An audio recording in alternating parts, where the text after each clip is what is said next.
So I know there were some groups talking about younger kids, and I'm going to do a little research because I feel like, don't quote me, I feel like there's a way to sign up without an email. So when I see you tomorrow, I will have that answer. But even if, little kids talk all the time, right? For the most part, they're like very engaged. It's when you get older that they start to become embarrassed and shy. They don't want to talk.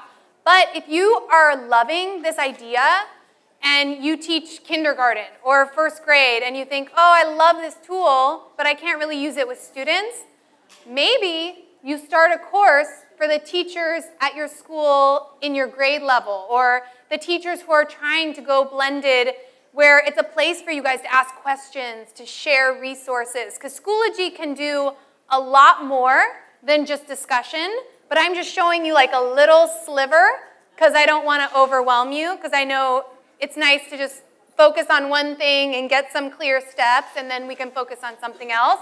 But I just wanted to encourage you, because as I said at the start, part of what you have that I'd never had is this beautiful community of other teachers who are doing exactly what you're doing.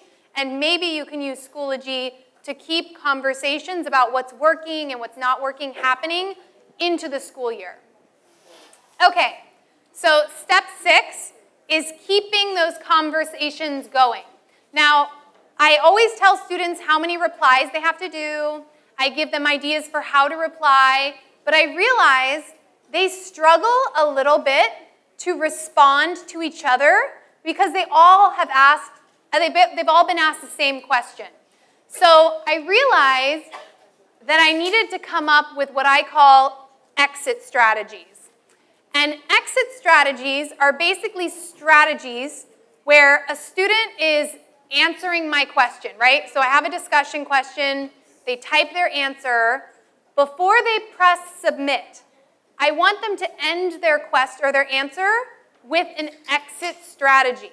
And the exit strategies are designed to invite other students to comment. So it makes it a little easier for kids to comment on each other's posts because they're ending their answers with an invitation.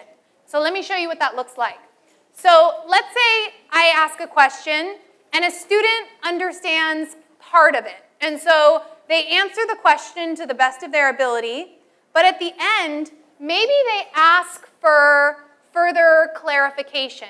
Maybe they say something like, I'm confused about this part of the topic. Does anyone have any ideas, insights that can help me to understand?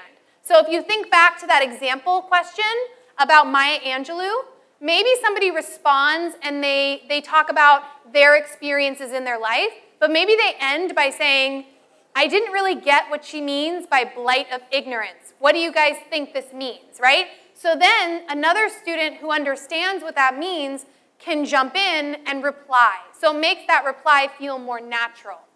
Or maybe they end their post, so if we're talking about an issue that's debatable, maybe they end by saying, like inviting their classmates to share a different point of view, a different perspective. So they might end by saying something like, did anybody reach a different conclusion about the reading? So then if I'm in that class, it's a lot less scary to say, actually, I thought something different, right? Because I've been invited to do that. I also have them encourage each other to make connections. So they answer the discussion question, and then maybe at the end they say something like, I was able to relate this to this topic or this experience. Did anyone else make an interesting connection? So then if I'm reading that and I'm a student, I'm like, well, actually, yeah, I thought about this. Now it's easy to reply to you. Asking follow-up questions, again, to kind of expand the conversation, to focus the conversation. So if I answered the question, but I kind of want to know about some other part of the topic, maybe I end with another question. So they might say, this wasn't presented in the question, but does anybody have an opinion about this? Now, you have to be okay with your kids directing the conversation for this to work, but it can be really a wonderful strategy for them to own the discussion. You might have them ask if any of the points they made were kind of unclear. So if they wrote a response, but they're not sure, did that make sense? Will other people get it? They can end by saying, I had a hard time writing or articulating my ideas. Does anyone have a question about my post that I can answer? And so then all of a sudden people can ask questions if they didn't understand a part of the post. Present a kind of controversial idea or ask kids to kind of think about maybe the devil's advocate perspective. So if you're having a conversation and everybody's kind of agreeing, maybe at the end of a post, a student could say, it seems like the majority of the class feels this way. Does anybody want to disagree or play devil's advocate? Again, it makes the conversations a little bit more interesting. In general, I just want to give them the tools so that these conversations feel more natural. And then we talk about just generally when you're replying to each other, you want to use like I statements. I think, I thought, I took it this direction. Instead of saying you. When people start saying you, it feels a little aggressive sometimes. And in the online space, it can be easy to kind of rub someone the wrong way. So just use those first person, I, me, my statements.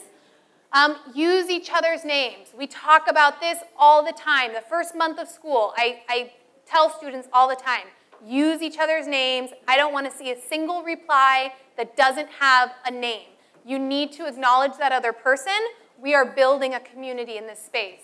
Avoid those generic compliments. You'll get students who say, oh, great idea. I love that. Totally agree. What's the great idea? What do you totally agree with? I want specific comments, right? I said, if you worked for a week on an essay, and I said, good job, B, how would you feel? Probably not great, because you spent some time on that. Think about the online space the same way. Avoid generic compliments. Keep questions really clear and concise so they don't add to the confusion if there's already kind of a confusion happening. Stay focused on the content. All of these things will help to make those replies stronger and more effective. At the end of the year, I have my students tell me what they like about my class and what they think I can do better. I have a Google form that is very long and asks a lot of questions. And one of the questions says, of all the technology we use, what did you enjoy the most? And these are just 3 of dozens of comments about our online discussions, so I'll let you guys read them for a second.